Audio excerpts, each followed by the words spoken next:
June 1947, the Strait of Malacca. A frantic Morse code signal cuts through the static. All officers, including captain, are dead, possibly whole crew dead. Then a final chilling sentence: I die. When rescuers boarded the vessel, they found a nightmare, a crew of frozen corpses, eyes wide open, faces turned toward the sun in a silent scream of agony. There was no blood, there were no wounds, only pure, unadulterated terror. Let's pull a file from the archives. One of the most chilling maritime mysteries on record, the SS Ourang Medan. I die. These were the haunting last words heard from the Dutch freighter back in June of 1947. Out in the Straits of Malacca, a desperate call crackled over the radio, picked up by nearby ships. The message painted a terrifying scene before it just went silent. Utterly silent. So, the American ship Silver Star found it adrift. The vessel looked fine, but nobody answered their calls. A boarding party went over, and what they found? Well, it's become the stuff of nightmares. The whole crew, even the ship's dog, was dead, their faces frozen in terror, staring up at the sun. They even found the radio operator, his hand still on the telegraph that sent that final fateful message. Just as the rescuers tried to tow the ship, smoke started pouring out from a cargo hold. They had to get out of there, and fast. The crew scrambled back to their ship just in the nick of time. And then, a massive explosion. The ship was gone, sunk to the bottom, taking all its evidence with it. But here's the twist. In the official file, what if the ship wasn't even real to begin with? Because when you go looking for records, there's nothing. No registration. The Silver Star's logs? Empty. The story's trail actually starts in a 1940 newspaper, and it just kind of grew from there. And get this, the details kept changing. The location, the rescue ship, even the SOS message itself. Later versions even added a lone survivor, who conveniently died right after telling his fantastic story. Now, if we assume something happened, theories point to dangerous cargo or carbon monoxide poisoning. You know, the paper that published the most famous version? They called it a thrilling romance of the sea.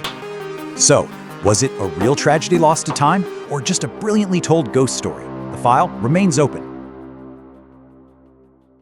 As the rescuers attempted to tow the ghost ship, a mysterious fire broke out, forcing them to flee just moments before the Ourang Medan exploded and sank into the abyss. Every trace of evidence was swallowed by the sea. Was it a leaked chemical weapon, a supernatural encounter, or a secret cargo that was never meant to be found? Let's trace the final signals of a ship that, according to official records, never even existed. Today, we're diving into one of the most chilling and perplexing maritime mysteries of all time. We're talking about a ghost ship whose final message described a scene of absolute horror. Right before it and its secrets vanished forever.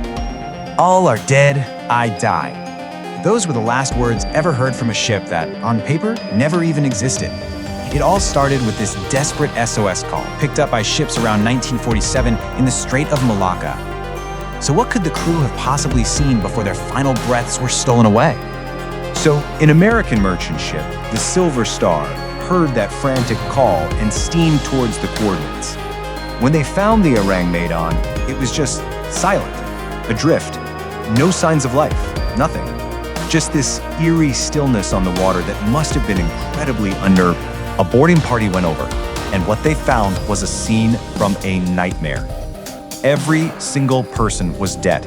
Their bodies were thrown across the decks, faces locked in these masks of pure terror, mouths wide open as if in a final silent scream.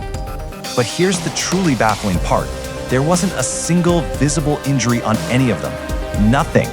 And just when you think this story can't get any stranger, the evidence itself gets wiped off the map. As the crew of the Silver Star was getting ready to tow the ship, smoke started pouring out of the cargo hold.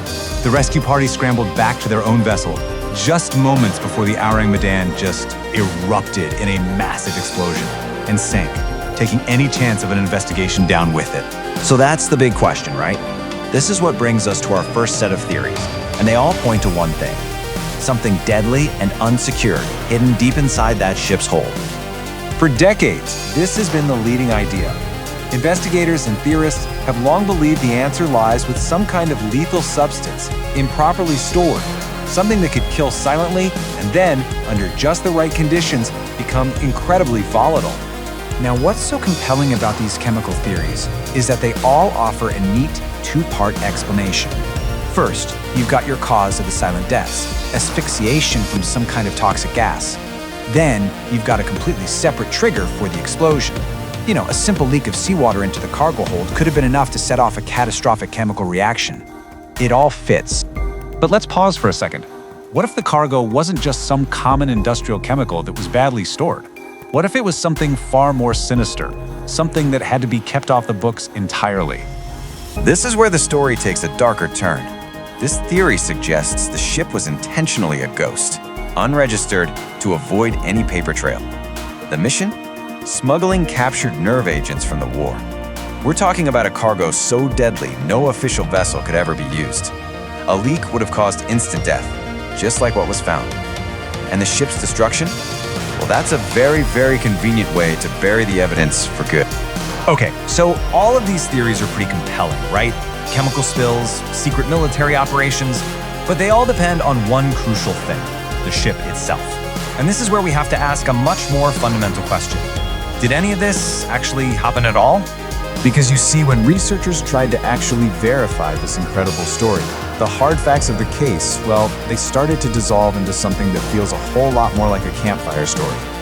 The first and biggest problem is the ship. There is no official record of it, anywhere. Not in Lloyd's shipping register, not in any database. And for a 5,000-ton merchant ship, that's almost impossible. Even its name, Ourang Medan, is a bit strange. It's Malay for man from Maiden. On top of that, the story itself was never consistent. The earliest version we can find, from 1940, actually places the whole incident way over by the Solomon Islands. It's not until 1948 that the location shifts to the Strait of Malacca, and suddenly all these dramatic details get added. The story literally changed and grew with each retelling. And it looks like one journalist might be the main source for the version of the story we all know and love today, a guy named Silvio Shirley. His articles from 1948 are the ones that introduce many of the most famous parts of the legend, including a tale about a lone German survivor who tells the whole story to a missionary before, you guessed it, conveniently dying. I mean, get this, even the newspaper that published Shirley's sensational account in 1948 ended with this disclaimer you see here. They flat out admitted the story might just be a total fantasy, a thrilling romance of the sea, even while its author swore it was true.